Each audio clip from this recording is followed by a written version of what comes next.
Ethiopian Chronicles Into the Microverse, Episode 9 A Child's Sacrifice. 2 days later, on the fifth day of their journey, the trio of Natasha, Sonoma, and Noma arrived where XTC was, the hollowed man like XTC, with the ability to transform itself into anything it can think of. I constructed a castle-like structure for itself in the microverse. The heroes were stunned at what they saw. It was the first and only structure of its kind in the microverse. Natasha radioed Dr. Eto to tell him that they found their target. Eto instructed them to go into the core of the structure and to place the data key he gave them, which would delete all of XTC's files and all of its targets and kill the virus. This, as the three of them walked inside, they noticed a lot of portraits of Marcus all over the upper-like halls of XTC's lair. Noma. Well, there's no surprise about who is behind all this. So Noma, once we destroy this virus, we must hunt down Marcus and make him pay for all his crimes. Natasha. The tracker is beeping faster. Beep, beep, beep, beep, beep. XTC must be beyond this door. Sonoma, run ahead of the two girls. Let me go through first, girls. I'll blast them with my tongue first. Noma, yeah, and then Natty will have to save you, and then I'll hit the finishing blow. Yeah. Natasha, all right, you two, cut it up. Okay, Sonoma, go ahead. Sonoma then went ahead. As he got closer to the massive door, he could hear something like fighting on the other side. Alarmed, he signaled to Natasha to come cautiously and told his little sister Noma to stay here, stay where she was, and to get low. The girls did as they were told, and Sonoma opened the door.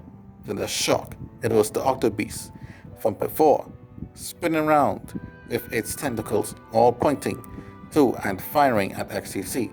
XTC was dodging and fighting back in the air. Natasha, so it looks like the octobeast is on our side. Sonoma, Noma lady, that's not it at all. We just share a common enemy. There is another opposing force at work here. Natasha, you mean that Marcus Creep has more enemies besides us, and we have more enemies besides him as well? Sonoma, it's the same thing.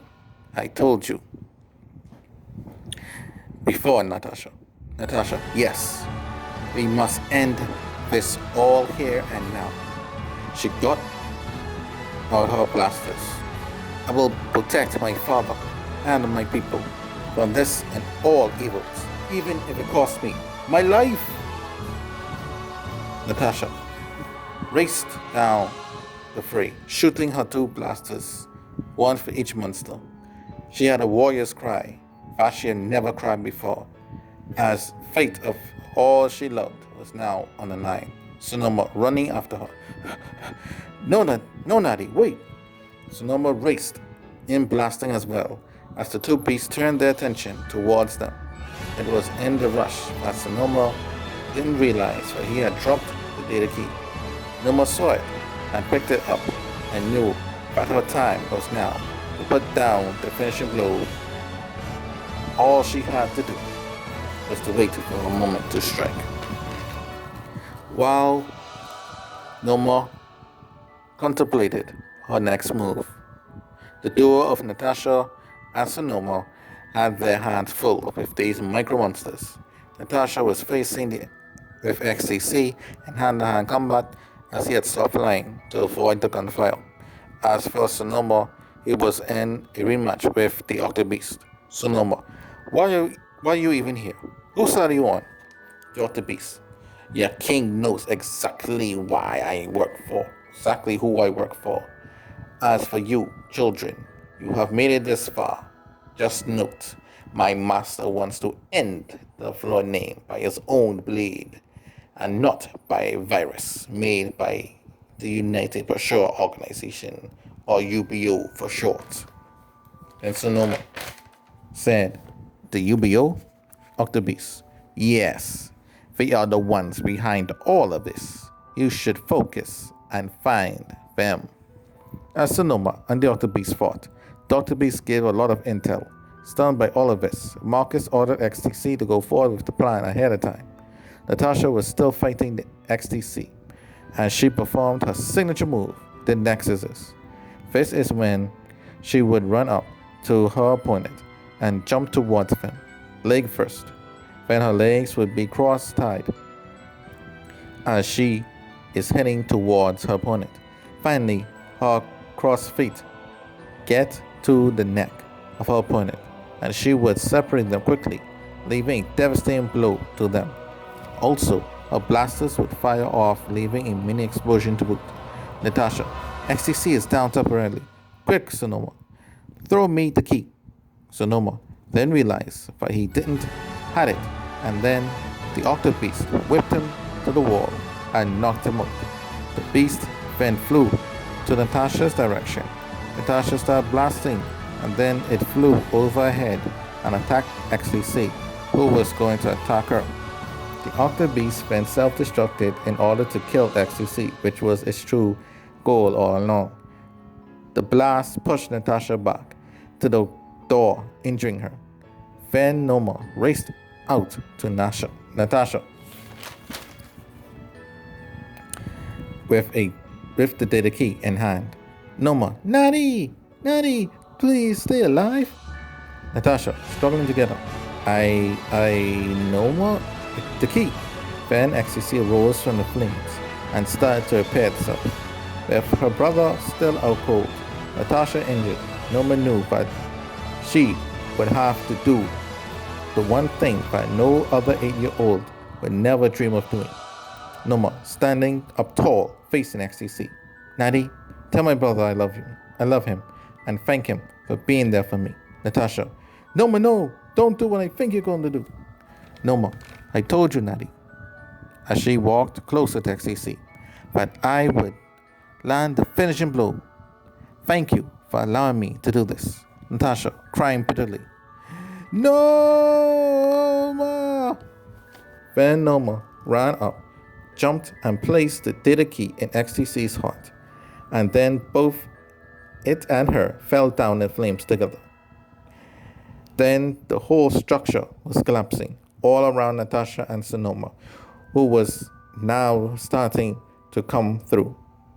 Natasha was trying to crawl close to him so Dr. Etta could beam them back together. So before the final explosion, the two heroes were beamed back to the lab. As Sonoma looked around, he asked, "Where is Noma? Where's my little sister?" Natasha, holding his arm. You're hurt. How? Natasha, with milk white tears flowing down her face. Noma, Sonoma, I'm so sorry. She then hung her head down low and cried silently. Then Hugh returned at that very moment. Sonoma then got up, saw Natasha crying, and Noma smiling beside them, jumping, saying, we did it, big bro. Tata, I'm sorry, my boy, but then Sonoma realized that Noma was gone. He then grabbed Etta by the lab coat and demanded that he bring back Noma to him. Where's my sister? Bring her back now! Crying and wailing with emotion. She sacrificed herself for. Then Sonoma, bullshit. She is too young to know about sacrifice. You son of a bitch, bring back my sister now. Then Sonoma sucker punched Dr. Etta in the mouth so hard it made him bloody mess. Next, Hugh grabbed onto Sonoma and held him back. While he was being held back, Sonoma continued to kick and scream loudly for his little sister to come back. Sonoma, Noma, why? Come back, Noma! Natasha was heartbroken, without any words to comfort her best friend. She had lost the closest friend to a little sister she had ever known. She blamed herself for not being strong enough to protect her and for putting the ideas of being a hero in her head. In the end, it happened to Noma. Shouldn't have happened to her. Back on Plan Utopia, the king of Angelica was finishing praying as he then got word of what happened to Noma. He then collapsed and wondered how he would explain this to Noma's parents. Then his mind went on to tell this wasn't tell must be having on Sonoma. The toll this must be having on Sonoma and how his daughter was handling all of it.